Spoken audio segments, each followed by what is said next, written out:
Hello, everyone, and welcome to Assuring Customers Multiscreen and OTT Video Viewing Experience, sponsored by IneoQuest. I'm Samantha Bookman, and I'll be moderating this webinar.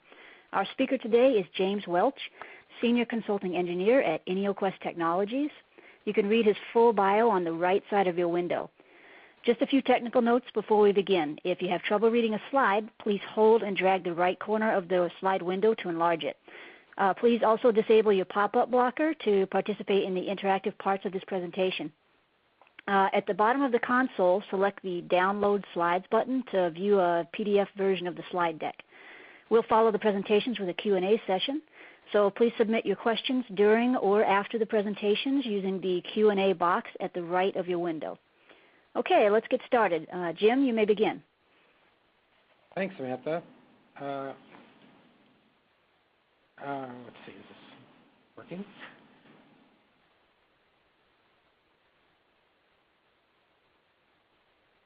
Sorry. Okay, I think I've got it straightened out. Hi, I am Jim Welch, a Senior Consulting Engineer at IneoQuest, and looking forward to discussing today how to assure viewers a good viewing experience in a delivery network that uses the newer OTT, or over-the-top HTTP streaming technology. We'll also look at how this technology changes the provider QA strategy from the currently widely deployed UDP-RTP service provider networks. The agenda for today includes a brief overview, very brief, of how adaptive bitrate OTT HTTP streaming technology works, and some experiences we've had at IneoQuest in working with providers that shows why having real-time end-to-end visibility into the delivery network operation is pretty critical in rapidly detecting faults and minimizing time to repair and achieving high program availability for the user. I'll also describe some important strategic network locations for which performance visibility is proven critical, including the contest ingest location, pre and post transcoding, publishing locations. I'll show the unique values of both passive and active CDN monitoring strategies, including client device monitoring. And finally, then, assuming you have deployed or will deploy monitoring at these strategic locations, I'll wrap up with an overview of how to leverage both operational as well as behavioral analytics that can be derived from that monitoring data. So not surprisingly, studies have shown that viewers mostly don't care about how content is delivered and simply expect a good viewing experience no matter what viewing device is used. An important issue for providers is that three-screen delivery systems are somewhat complex and have multiple points of potential failure. Those failures can result in a number of types of impairments that can be perceived by the viewer, including the usual digital media stream distortions that we've seen, like black screen, freeze frames, blockiness, audio issues, buffering messages, slow response times, and so forth. Other studies have shown that viewers experiencing impairments have very little patience with these issues and watch anywhere between 30 to 80% less time than those that are not experiencing impairment.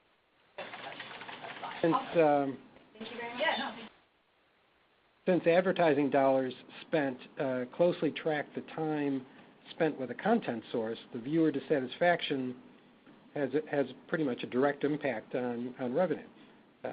Furthermore, there's other studies that have shown that some 60% of viewers are less likely to return to a source where they had experienced impairments. 50% will seek content from competing sources, and some 25% will simply not return at all if they've had viewing problems.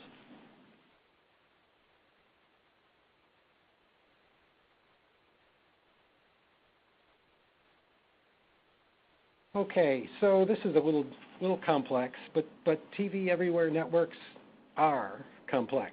This diagram shows a typical provider-owned dedicated media delivery network that consists of and I'm looking at the left-hand side now. It consists of a head-end facility where content is ingested and processed, a typically IP-based core distribution network, and an edge network, typically HFC for cable companies, or DSL for telcos.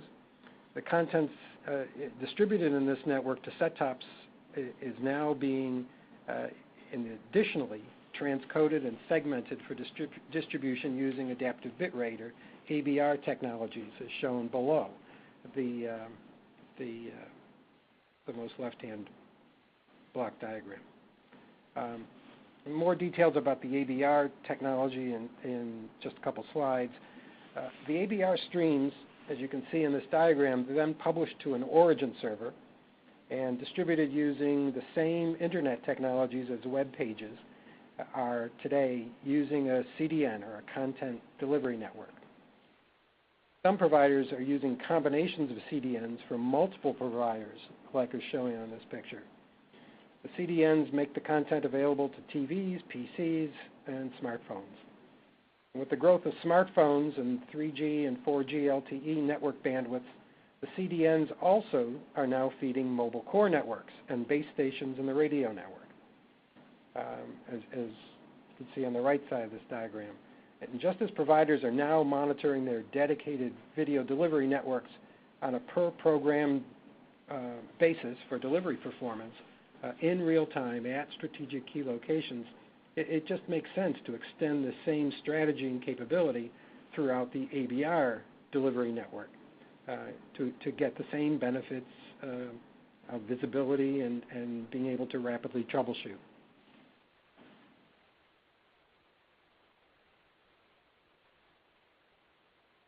Okay, so this is indicating certain strategic locations that make sense for monitoring. As I was just saying, you can extend that from the head end and existing networks throughout the CDN and ABR network.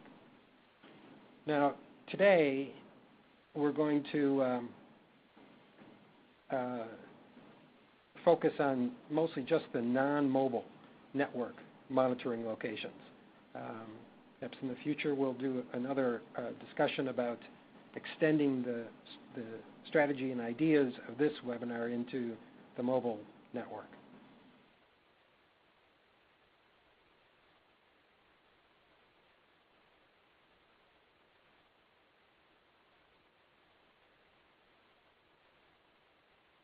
Okay, the next few slides provide just a really brief overview of how HTTP adaptive bitrate streaming works, so that we're all talking the same language, and we'll also introduce a new metric that can be used to monitor performance in real time.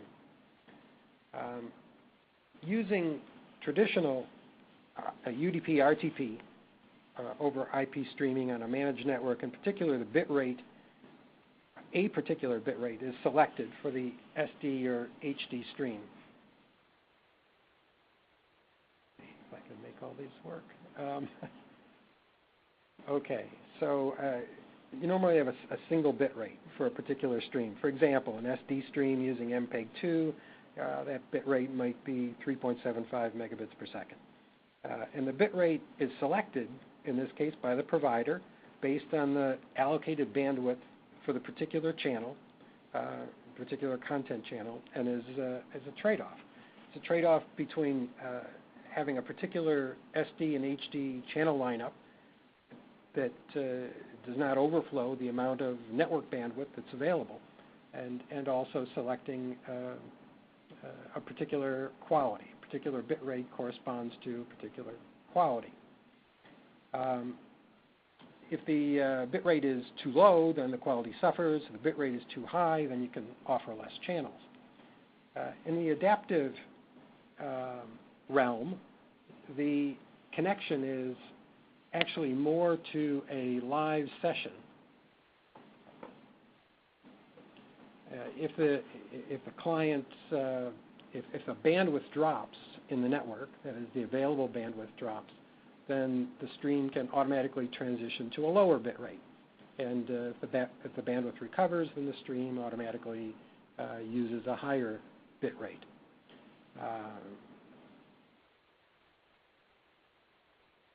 In traditional streaming technologies, the number of streams that can be offered are therefore subject to the network conditions, and UDP, RTP protocols can easily be filtered by firewalls.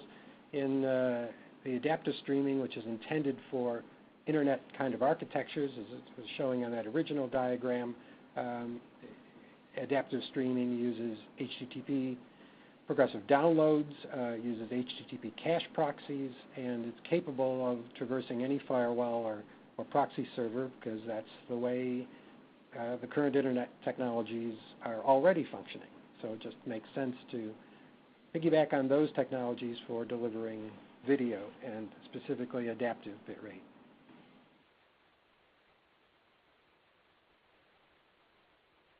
Okay, the delivery network architecture for ABR typically starts with and uses a familiar MPEG transport stream on the input side. Each input stream is re-encoded into multiple, maybe 6 to 10 different bit rates, which result in, as you can see here, a variety of streams, low to high quality. Each of those 6 to 10 streams is then segmented into short, maybe 2 to 10 second chunks of files that are stored on a server. As the chunks are created, there's also an index file that is created that identifies the order of the chunks to playback in order to recreate the original content. Note that this can result in thousands of small files that must be stored on the server for each piece of content, and consider some of the technical challenges that this raises in keeping track of those files. In this architecture, the receiving device is actually in control of the session. At the receiving end, the receiver first requests the index file from the server, and then uses the index file contents or manifest to determine which segments to retrieve from the server to be able to play out the content and what order they should be in.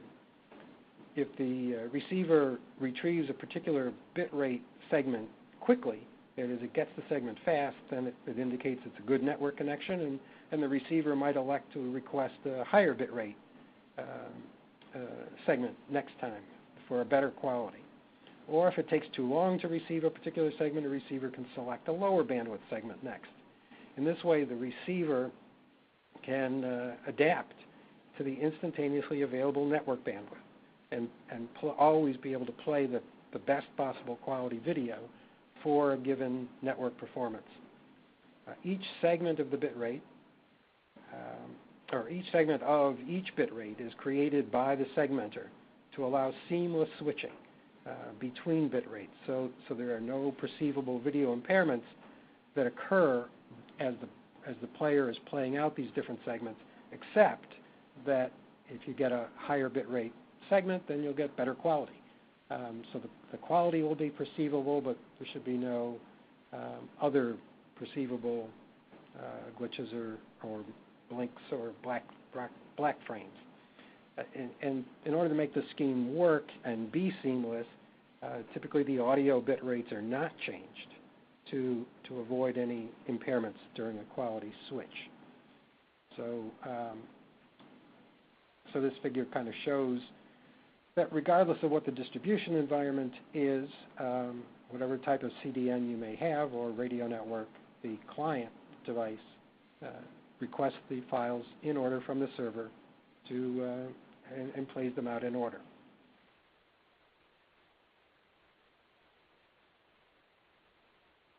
Okay, so there are several protocols that are currently in use to be able to achieve this adaptive bitrate streaming that's in pretty wide use today already.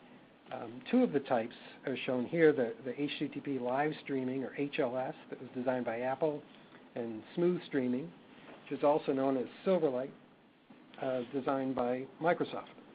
They both support adaptive bitrate delivery of segments, and it's controlled by the receiver, as I was just discussing. Apple's HLS typically uses nominal 10-second long segments for media contents, and our MPEG-2 transport stream, and it's the most common format that's currently in use for smartphones.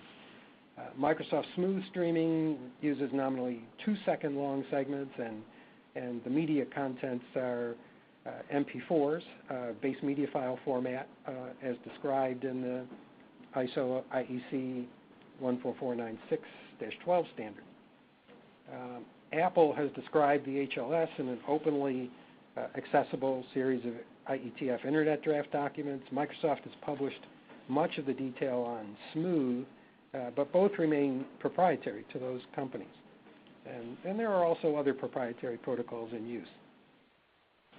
In 2012, MPEG and the ISO published ISO 23009-1, which describes DASH, or Dynamic Adaptive Streaming over HTTP. It's intended to provide a standards-based solution for adaptive streaming, and it's so far seen little deployment, so not a lot of experience yet, but certainly DASH promises a much more open and complete and standards-based solution for ABR, and should definitely be watching here for future developments.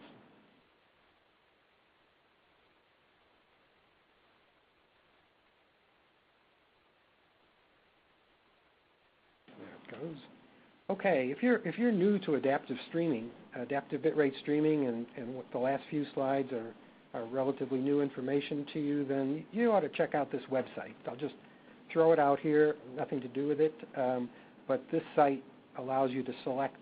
It's a great little demo. It allows you to select an available bandwidth in the upper right-hand corner and observe how the requested bitrate from the client, which is shown in the lower left corner, adapts to provide the best bitrate quality for the bitrate that is currently available on the network. You'll see that the transitions are seamless between segments of different bit rates. And remember that the bitrate adaptations occur by the client requesting segments of different encoded bitrate files. So the adaptation occurs at the rate of segment change. It's not instantaneous. It might be on the order of several seconds after you adjust the available bitrate before you see the quality shift and the displayed bandwidth to respond. But in any case, it's an excellent little learning tool that I point you toward.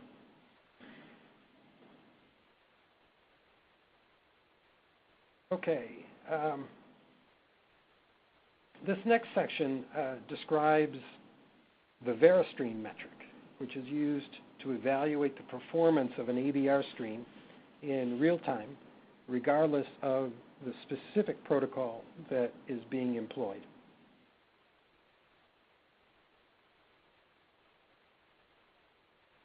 So as I've been describing it here, the client-driven adaptive bitrate delivery process is reasonably complex, with a number of steps that have to complete properly and on time, and by a number of different systems in order for a good user experience to occur. And what we found is there's a need for a stream performance metric that can do these three things, that can give you a warning of an impending issue before a viewer is actually affected, as well as detect faults when they occur, provide some visibility into system components to be able to locate faults when they occur, and provide an indication of the type of fault to help explain just what went wrong. So this is the sequences of steps that have to occur. I went through these before, I won't again, but as you can see, client has to request a number of items from the server. They have to get delivered by the network in a timely way. The bandwidth switching bit rates all the time, and it's a reasonably complex end-to-end system. Of course, the content itself has to be good to start with. It's got to be made available to the distribution network. So there is this challenge when something goes wrong to figure out how to troubleshoot that. So we've been using this VeriStream metric. The VeriStream metric, we think, addresses the need for a scalable and pretty economical to compute transport performance metric for adaptive bitrate streaming based on concepts of flow rate balance. As we discussed earlier, AVR delivery relies on delivering a series of video segments as files, short few-second files. They're possibly encoded with various bit rates from segment to segment. A fundamental requirement is that the segment must be played out, a segment must be played out and ready to play, and the next one must be ready to play before the previously received segment finishes playing out. The VeriStream metric continuously analyzes the balance between this playout rate of the received segments and the arrival rate of new segments. The diagram here is showing the arriving segments. Each segment is represented by the green rectangles, and the associated arrival times are shown below that. The metric tracks three key times. There's T1, which is the start of reception of a segment file, T2, which is the completion of the reception of the same segment file, and T3 is the start of reception of the following segment file. VeriStream identifies the margin in seconds between when a segment has arrived as compared to when that segment is needed for playout, when the previous segment has finished playout.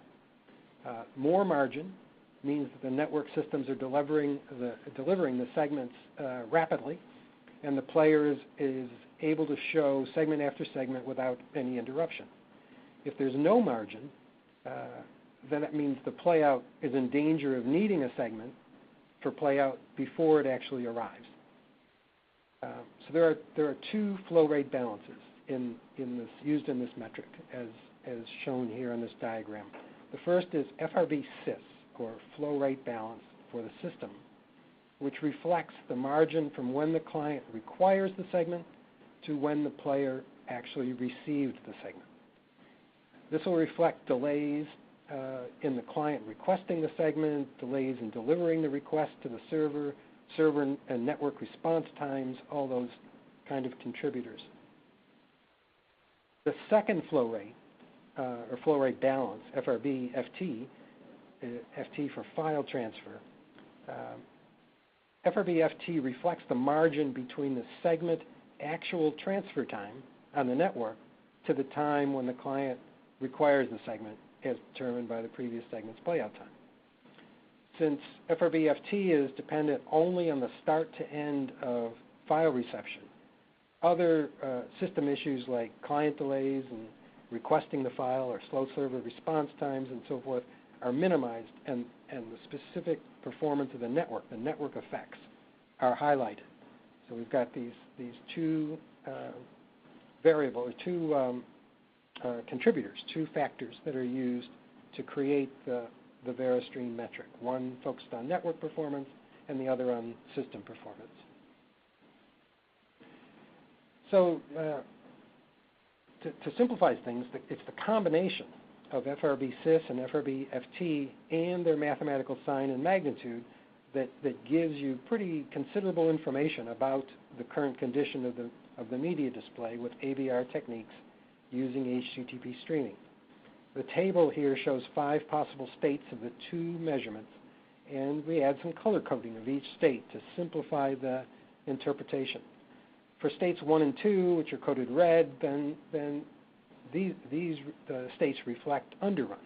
Underruns occurring indicating the segments are not arriving as fast as they're playing out. Certainly it's not a sustainable condition for good viewing experience. State 3, which is coded orange, meets the required segment rate but has little margin. States 4 and 5, that are coded green, indicate good margin, with state 5, which is coded dark green, showing that segments are arriving just about the same rate at which they're playing out. We'll talk some more about those states and what they mean in a moment. By measuring a stream's delivery using VeriStream at various points along a network path and comparing the results between points, it's pretty straightforward to isolate and identify faulty or congested devices or network segments. Because VeriStream measures the performance margins, even segments that are approaching trouble can be identified even before viewers are actually affected. And so that allows you as the service provider to enable proactive measures. You can take proactive measures when you see that your margin is deteriorating. Okay, so here's, I guess you can't quite see it. There it is. Here's 2 examples, just to pull together these concepts I've been rambling on about. The 2 examples of live monitoring performance of an ABR stream using the VeriStream metric. In the top figure, on the right-hand side, the VeriStream or VS performance is shown. Each segment's color code is shown as a chiclet, okay, with the oldest segment measurement on the right and the newest segment on the left. The VS state value of the latest segment is shown in the VS column.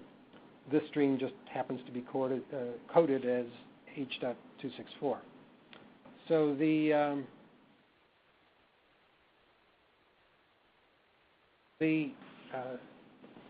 sequence in the top diagram shows a history of light green segments and then followed by the dark green segments. And it's typical of a stream startup. You normally want to fill the queue for a while, add a number of segments to your player queue so that you've got some data stored up. And the light green segments are showing positive FRB-sys and FRB-FT, showing the client queuing of those few segments. And then it's followed by the dark green segments, which are showing near 0 FRB-sys. So that's a balanced configuration. You're playing back segments about the same speed you're getting them. The bottom example measurement of a number of segments is an indication of a possible impending fault. So here we have a history that shows 3 dark green segments followed by a segment with underrun, and then followed by several segments of amber or orange showing near 0 margins for file transfer time. That's indicating network congestion. So the user's not really affected, but will be.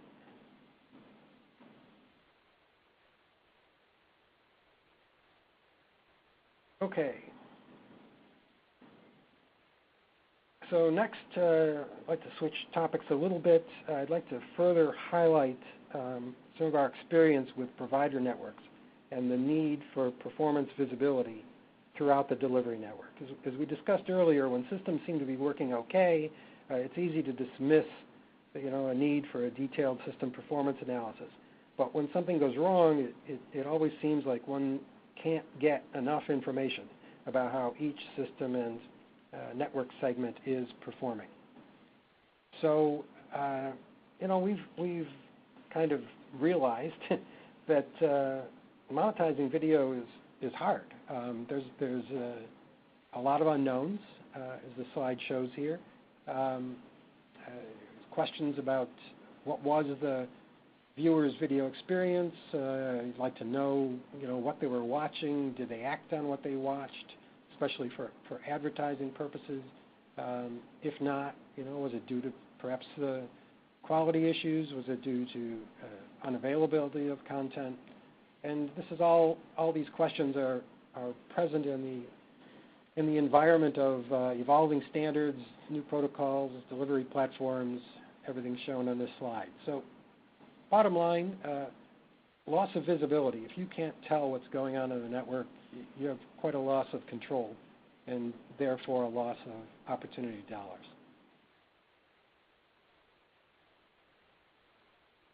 So our goal and goal of this solution is to provide that complete visibility into the viewer's experience at all times, ideally across all networks and on all devices.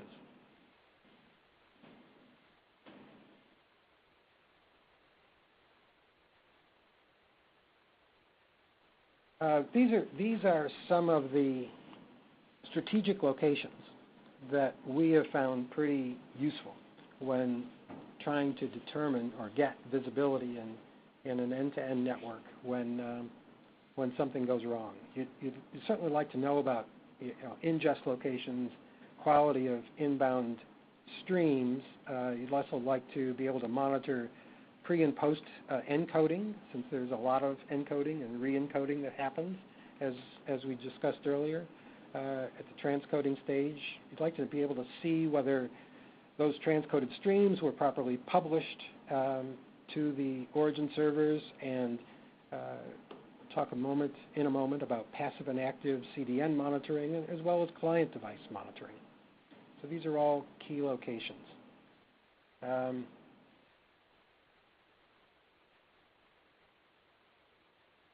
And these, I think I just kind of went through.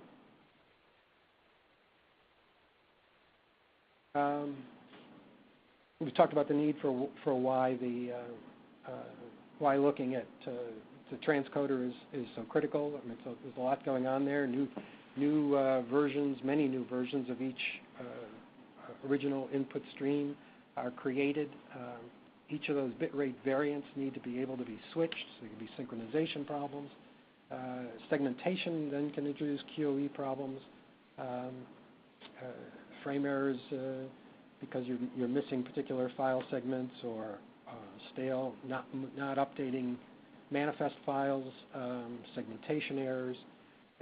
Bottom line, again, continuous monitoring at the transcoders and post-segmentation can help you isolate problems and minimize time to repair, mean time to repair, to ensure the video stream quality.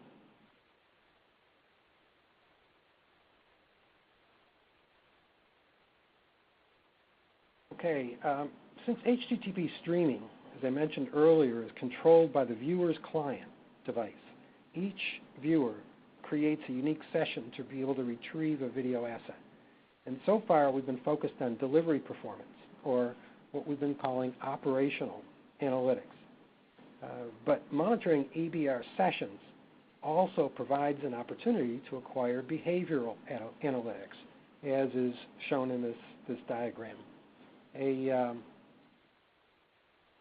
provider can track and keep track of who watched which assets, where they were, where the client was, what type of device they were using, and this is key information to be able to optimize the ROI on a distribution network. It's always good to know what your customers are watching. All right, so now flip on to one more topic, and that's passive and active CDN monitoring. What do we like to just identify what it is we mean by passive and active monitoring. Passive monitoring is when an agent in the network monitors in-process network transactions or client transactions at multiple functional locations in the network. And that provides many benefits. At the output of the origin server, you can validate what that server performance is, validate that content was properly placed at the origin server. At mid-cache points or demarcation points within a CDN or around a CDN, helps to validate the loading of that distribution network, helps to isolate the problems by correlating with upstream and downstream locations. At the edge of the network, you can validate server and delivery performance. You can monitor what failure rates viewers are seeing. You can ensure that various geographic areas around are being served by a CDN are able to receive the content consistently and with good quality. You can use VeriStream and various other metrics. It also enables behavioral analytical monitoring, as I was just describing. By watching and viewing the transactions that are occurring, you can identify these key pieces of information, the what, where, and on what device was the user.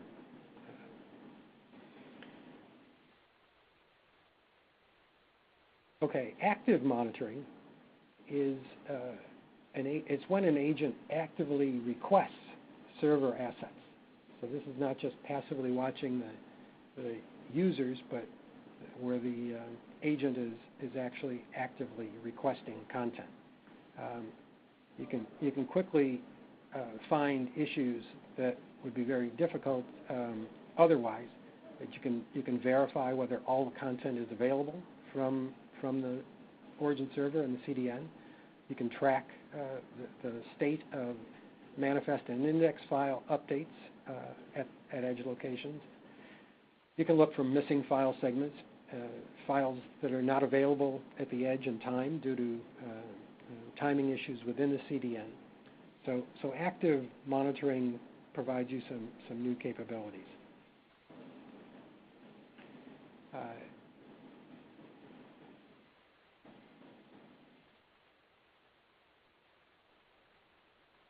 What we have found is that what you really would like to have is a pretty flexible active monitoring solution for multiple deployment architectures. Solutions should support monitoring at virtually any point post-origin server in deployment, at various caching locations and post-CDN deployment. It should provide actionable alarms. It's always a nice thing not just have the board turn red, but have them have the alarms be generated based on actions that you can actually take. KPIs, key performance indicators that help you resolve issues. Alternative to this is server log files. But server log files pretty much only catch the errors that are logged, that actually have occurred.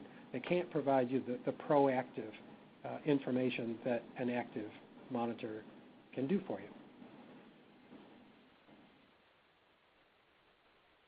Okay, there's very little time left, but I'll point out just one more key monitoring point, and that's actually at the client player, client device. Again, this is you can exercise this yourself on the Apple App Store. There's an IQ SegView application. It's an example of an implementation of embedding an IneoQuest's client library in a video player application. So why would you want to do that? Well, it helps you pinpoint where and why a particular viewer's experience was bad, what the potential causes are, and it can be used both by the end user themselves, that information that's embedded, as well as network text.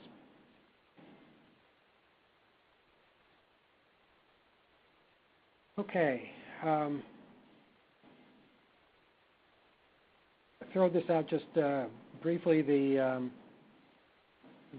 One of the values of having player metrics is that it is visibility. Once again, it allows the service provider to get some visibility into exactly what the viewer is experiencing. You can provide the guidance to an inexperienced user with some troubleshooting guidelines. The installer can use it, and if that agent is remotely reporting to an operations center, then it gives you invaluable visibility into exactly what's going on in the customer environment. And this is just an example of what the IQ SegView data looks like. Assuming you like this idea of having end-to-end management, and you've got agents distributed throughout your network collecting this information, it really is critical to be able to have a centralized video management system, as shown in this diagram, that allows you to collect results from multiple points in the network, provide those correlated results, time-synchronized correlated results, to be able to pinpoint where a fault may have occurred. You'd also like to be able to have centralized fault and alarm management. You'd like to be able to have comprehensive reporting capabilities, and obviously you'd like the platform to be able to grow with the needs as your network evolves.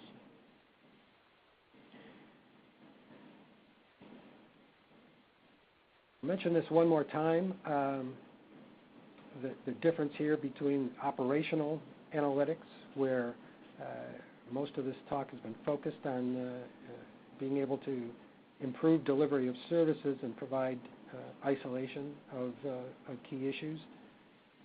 But as a pleasant adjacent capability of deploying monitoring of session-based ABR sessions is that you collect these behavioral analytics, which provide critical information about that you can use to maximize the ROI on your deployed services. So in summary, what we've done here is quickly reviewed kind of the rapid growth in the three-screen OTT video demand. We introduced some quality assurance approaches for adaptive streaming, OTT solutions that use VeriStream metric and end-to-end monitoring. We showed why the quality assurance monitoring is recommended in order to get visibility of the complete end-to-end hybrid solution, including integration with perhaps existing linear networks. Suggested here that you consider the value of both operational and behavioral analytics to increase the ROI of your network investments. And I'd certainly like to invite you to leverage IneoQuest's experience that we've had with many deployed multiscreen and OTT solutions for your OTT challenges.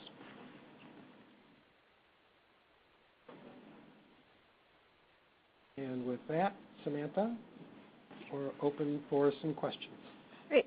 Thank you, Jim. That was great. Now let's move on to the Q&A. We have a lot of great questions. We'll try to get to as many as possible. So we will go ahead and start with the first question. That is number one. Are you saying that VeriStream is the only metric that I need to measure to find problems? No. VeriStream is a great metric. It helps solve a lot of problems, but it is certainly not the only metric that makes sense.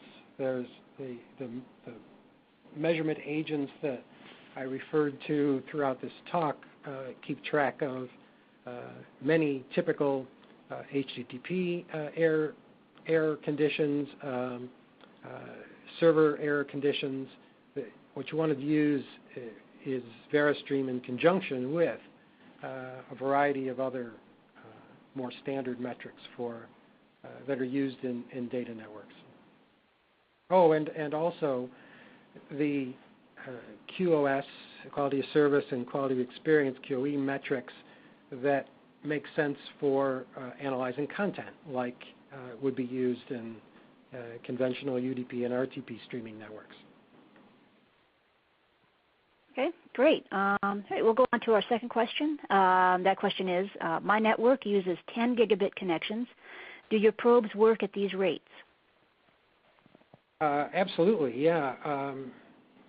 10 gigabit is pretty much widely used everywhere in scalable and highly scaled or scalable solutions. IneoQuest offers monitoring tools that directly interface to 10 gig networks and keeps up with line rate. Okay, great. Related third question, do your probes keep up with millions of simultaneous users? Yeah, that's another good question. The networks, the 10 gig networks, do support hundreds of thousands to millions of users for adaptive bit rate. It's also somewhat the challenge in that so many users can be affected by a network impairment. These are pretty large deployed networks, but the monitoring agents and tools that I've been describing do in fact scale to production-sized networks. Okay, great. Our fourth question is, do you recommend Dash or HLS for new deployments? Well, there's a tough question. Dash is an evolving standard. Some great work that has been done in the standards community. There are, in my experience, a number of trial and experimental networks that, or services that have been developed, but it's a little bit incomplete yet. HLS is pretty mature, so it really depends on how important for your application a standards-based solution will be. So just another word about that is IneoQuest is in the business of providing quality assurance and troubleshooting tools for a variety of video networks, and we try very hard to provide solutions for whatever protocols and CDNs and client types that you choose to deploy. So our tools will support anything, and we'd like to. We won't typically require you to have a particular protocol, deploy a particular protocol type. Okay, great. Next question. Which CDNs offer the best performance based on your measurements? Yeah, there's another interesting question. Our customers have used our tools to measure performance of different CDNs. In some cases, they use the results of those measurements to choose, both on a static basis as well as ongoing, live basis, which CDN to distribute their content over. But we're not in the business of evaluating those CDNs, and would welcome you, if you'd like, to use the tools to evaluate CDN performances, but it's not something we normally publish. Okay, great. We have a few more questions. I'm going to go ahead with the next one. That is, what kind of QoE, quality of experience, I believe, metrics can you provide? Well, quite a number. Quality of experience metrics here, there's not really a clear definition of what that is, but in general, it usually means analysis of the quality of the content as opposed to the transport of that content. So QoE metrics might include, and do, our tools do include measurements like black screen content or still frames, audio quality, audio loudness is becoming quite important, various types of frame errors that may occur in the encode or decode steps. So those are some of the QoE metrics that we have today. Okay, great. Next question. How feasible is active monitoring in E2E solution, and is this being practiced by any service provider at this time? Active monitoring is actually quite feasible. It is being practiced by service providers. with good results and provides data that really can't be acquired through passive monitoring. So it complements a passive solution and provides you new information, provides a key additional information. Okay, great. We have another question. At what rate does the content encoding happen in HDS? I'm not quite sure I follow that question, but let me take a stab.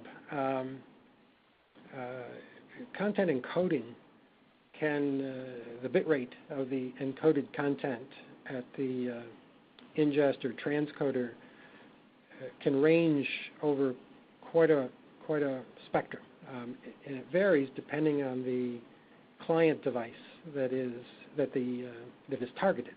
So if you're targeting a big screen TV, you'll probably want to offer bit rates that are 5 megabits or up, or several megabits at least and up. Whereas if you're targeting smartphones that might have marginal RF connections and limited processing capabilities and small screen sizes, perhaps you're quite satisfied with a few tens of kilobits per second of encoding.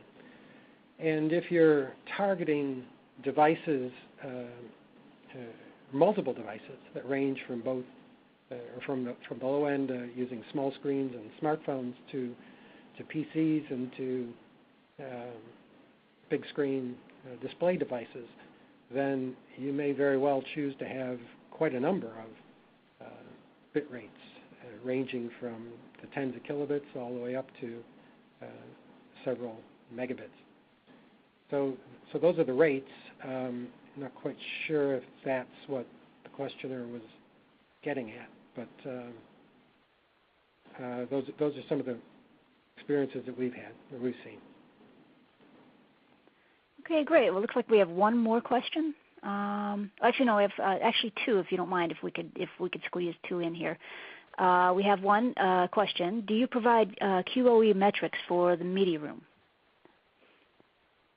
We do, actually. We are using Mediaroom protocols. It's a little bit off topic here, but we can certainly discuss how you would collect QoE metrics using Mediaroom deliveries.